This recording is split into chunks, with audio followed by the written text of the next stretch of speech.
This is Mongolian Mindset, and today we are interviewing, how you say your name? Folk.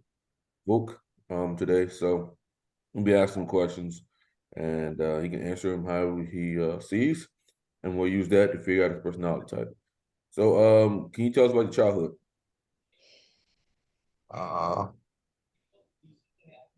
I mean, technically, I'm still a child right now, so I don't really know.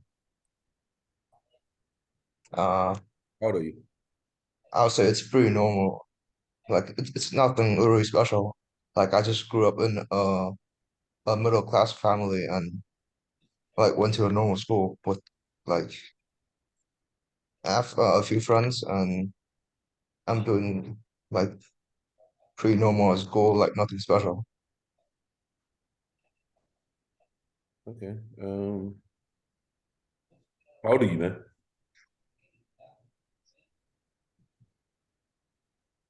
You hear me? Shit. You can hear me? What do you say? I said, how old are you?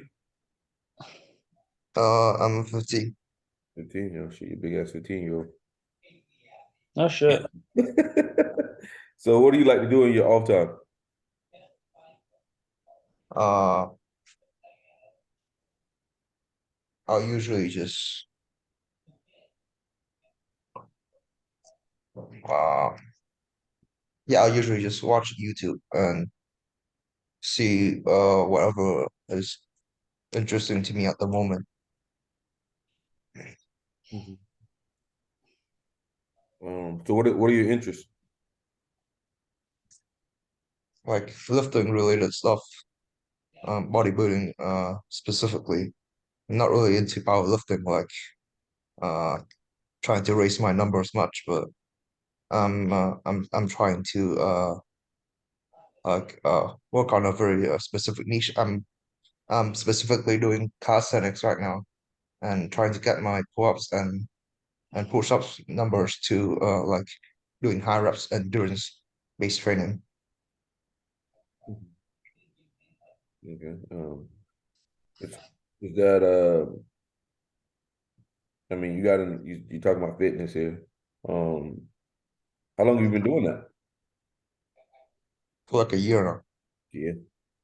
Have you noticed what keeps you motivated? Like just seeing the results of, the effort that I put in. That's like the main drive for me. Like when I see in the mirror, I see the changes over time and like that's just that that makes me really happy. Um, If you wasn't into weightlifting, what would you do?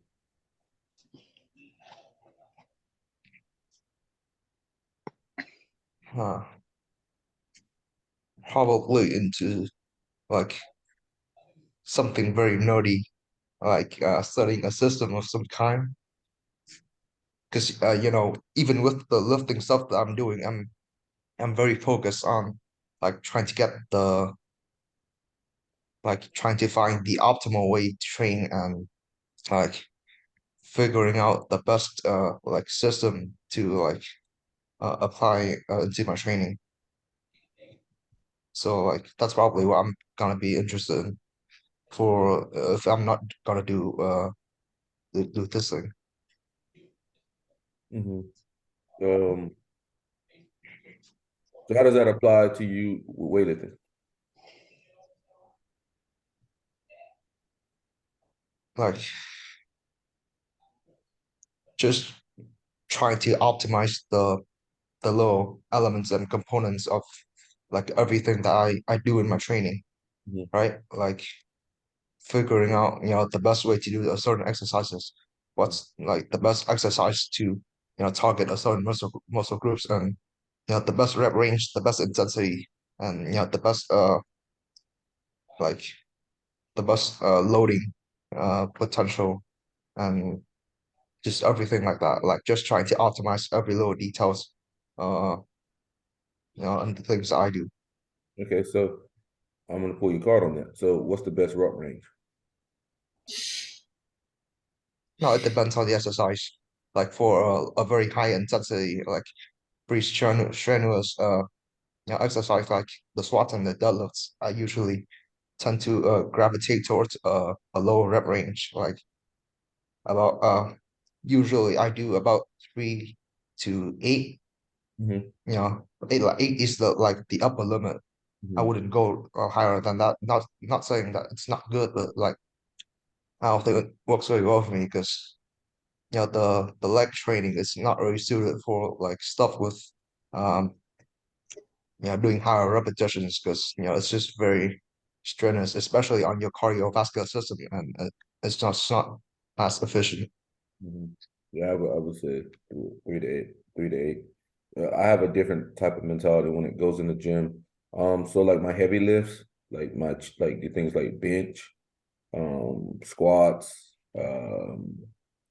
things like that, I'll do a rep range of 5 reps, but I'll increase as I go 5 sets of 5 or whatnot. And then if I hit that, then I'll go up the next week. If I don't, then I'll stay in the same place. So it's the same system, and it just allows you to keep like the mental calculation so that you don't have to like write down a lot of stuff. You don't have to remember like a lot of stuff. Did I hit the weight last week? Am I going up or not? So, but I mean, I just Yeah, that works too. Like just generally though, like as long as you stay like higher than 3, especially for those very like for those lower body lifts, it's like it's very easy to progress on the lower reps. So like 5 reps, that's very normal. Mhm. You know, like in many novice programs, specifically like starting strength, right? They usually they usually uh give people to do like 3 by 5 or 5 by 5. So 5 reps is extremely common in those especially those novice programs where like they're trying to build a base of everything and keep everything basic. Mhm. Yeah. So, what if some freak accident happened and you couldn't lift? What would you do?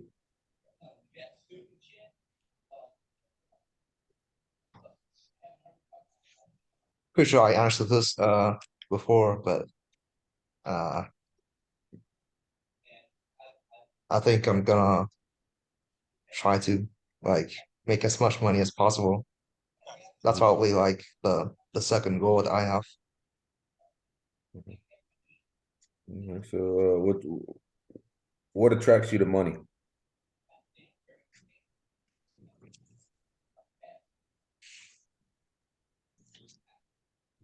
Like, I just need money to me is like a way of measuring progress on how much I've developed. So like it's like lifting too. Like lifting, you raise your strength up, your numbers. It's the same for money, and it's like very easy for you to gauge the progress that you having. So that's why I choose it.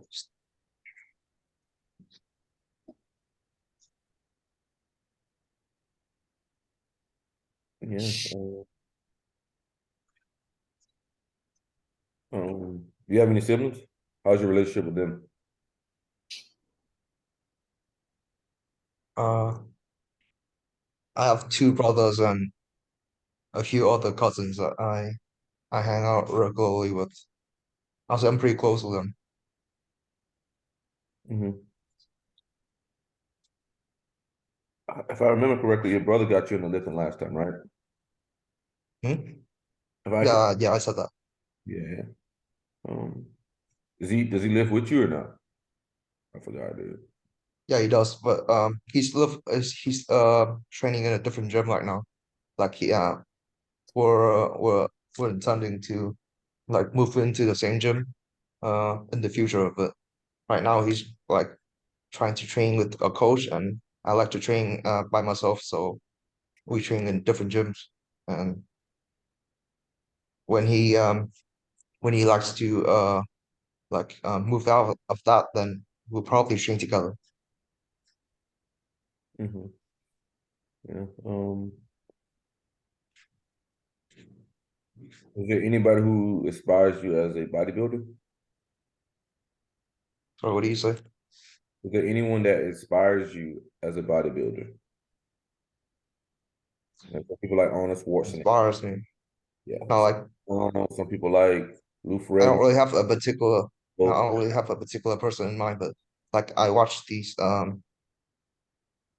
because most of the content I have is just mostly information, and so I don't really have like a specific inspiration in mind. Like I just have these like these desires that I have. Like it's just those are the things I have from the beginning. Like I didn't really necessarily have draw any inspirations from other people. Like I just have those for myself. mhm, mhm. What's 3 words your friends would say about you? Few words well. 3 words that your friends would say about you.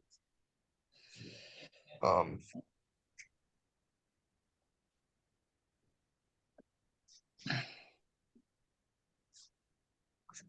okay, so uh I'm not so sure. Like probably I don't know, like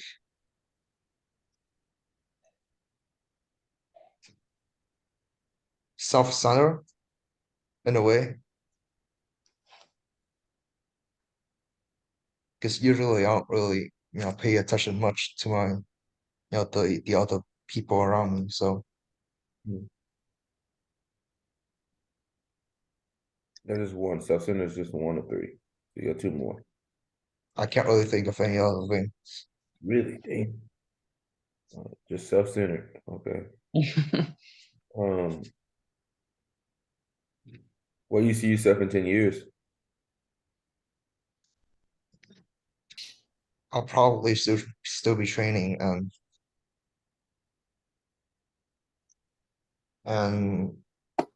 I think I work for my father's company.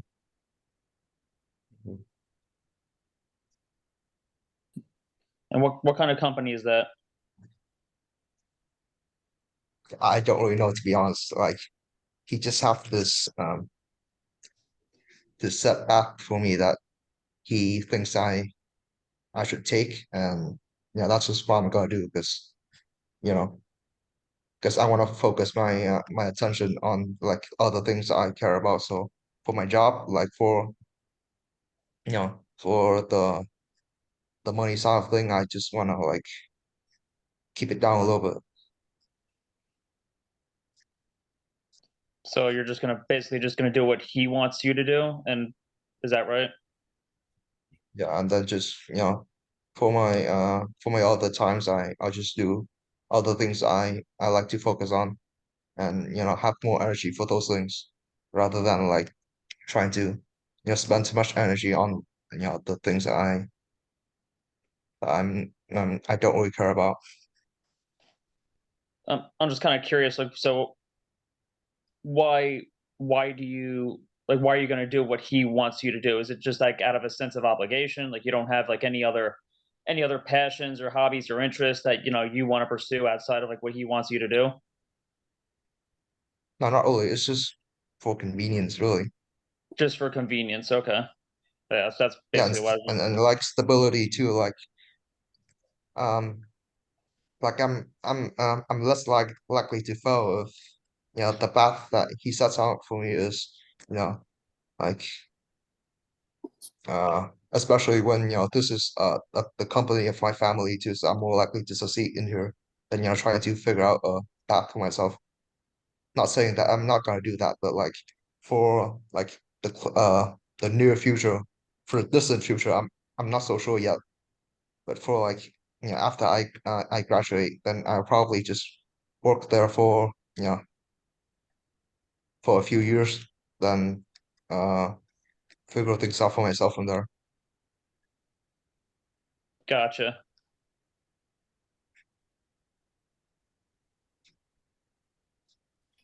So, Can you tell us about your day yesterday from start to finish? So yesterday I woke up and had breakfast. I went to the gym and then I just like hangs out with my brothers.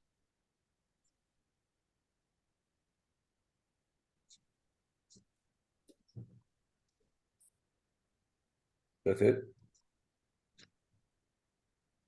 Yeah, like that's pretty much it. Like yesterday there wasn't really anything going on.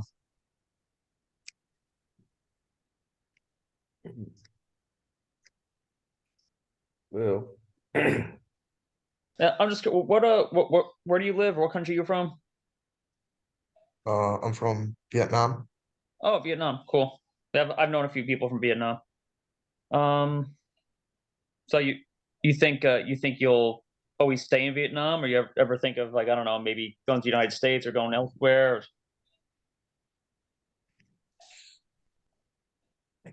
It depends what I want in the future, but for now I'll just probably stay here for a while. Gotcha, gotcha. And I don't know. I don't think we asked. How did you get into typology?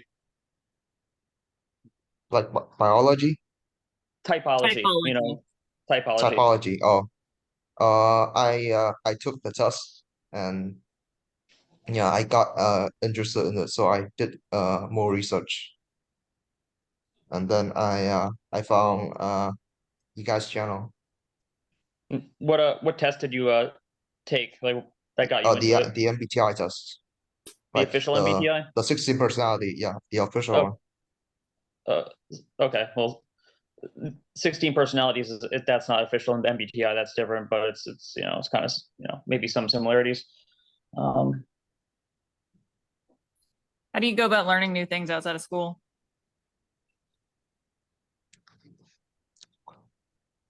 Uh, so I try to get as much input as possible. Like I try to do research and then figure out what's like how things work on there, and like how the informations are related to each other, and like figure out the framework of everything.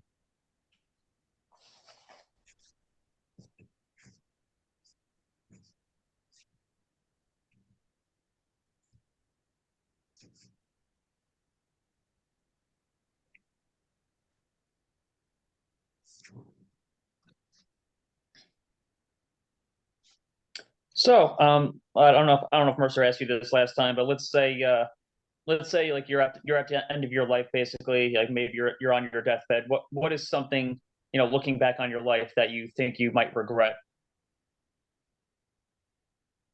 Yeah, I think I answered this question before. Yeah, So I wasn't here though, so I don't yeah, remember. so basically I think I would regret not putting enough effort, because I know me personally, knowing my nature, I'm just a naturally very lazy person, and I don't really put that that much effort, especially if it's not convenient for me. You know, for the things that I'm not interested in, I'm just not gonna put in that much effort, and I'm just like afraid that that's not gonna do me very well in the future.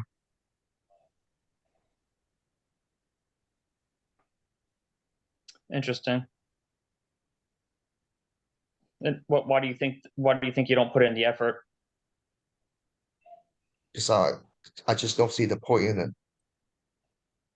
or I'm just lazy and like don't wanna spend my energy on the things that I should be doing.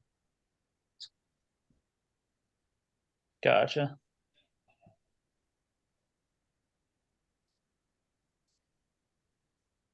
all right, man. Y'all want to keep going, or what y'all feeling? I don't. I think we're good. I mean, Yeah, I feel pretty good about whatever. Dude. First we noticed that you're direct. Okay. You're concrete, dude. You're dry as fuck. almost like pulling out teeth, trying to get you to talk. So you're direct and concrete. So that makes you a STJ. I mean STJ or SP. You're always talking about measuring yourself for progress or progression. So it makes you that's a progression statement. When you talked about lifting, you said lifting optimally. You're trying to find the best way to do things that's systematic. You even compared it to other systems like the cardiovascular system, so that's systematic as well. You're self-centered, so it's going to be more FI, TFI. I want to focus on what I care about. That's TFI. Trying not to spend energy unnecessarily. That's TFI and systematic. Follow your father's path. That for stability, that's SI. Path he set out for you. That's not any again. It's not your own path. That's not any NI. Most likely to succeed. Someone's following someone else's path. That's SI again. What's worked in the past will work again. So it's SI again. And you talk about getting when you learn something new, you get as much research as possible, and you figure out the frameworks and everything. So that's a TE systematic thing. Well, if it isn't in your convenience, you don't really do it. That's SI. It isn't something that I care about. That's TFI again. You like to spend my energy wisely. So that's TEFI again, the systematic. With that being said, that would make you an ISTJ because you're always talking about progress as well, and you're responding. So yeah, you're ISTJ, and most likely Enneagram would be 5 because you keep talking about energy. What's the Enneagram? Enneagram is a totally different system. It's a totally different system of classification. There's 9 of them. But the 5 really care about not wasting their energy because they don't have a lot of it. So they're gonna be most likely to be more effective with their energy loss. So yeah, got you down as a 5. Most likely 5W6, I bet, but we'll see. That's my thoughts. Shelly, you got anything? No. Thomas, you got anything? No, I mean, I think you covered it pretty well. Yeah. Yeah, I mean, a number of times that I mean, you don't have like a specific outcome in mind. Anytime we ask you a question, just like, yeah, you're there for the journey, like very clear that you're responding. Like Mercer said, it's like you like to collect, you were talking about like collecting data or collecting basically TE. Yeah, I really don't have much more to add than like what he already said. But yeah, I think ISTJ is the best fit type. So Yeah, the Enneagram. Yeah, if that's right, then I actually taught myself correctly. Well, no, yeah, that's awesome, man. that's good, man. Yeah, you taught yourself right, Yeah, man. thank you. No problem, brother. Well, it was nice to meet you, man. You have a great day, man. You got any questions? You got any questions? I don't know. I'm good. All right, brother. See you around, man. All right, All right, easy. thank you.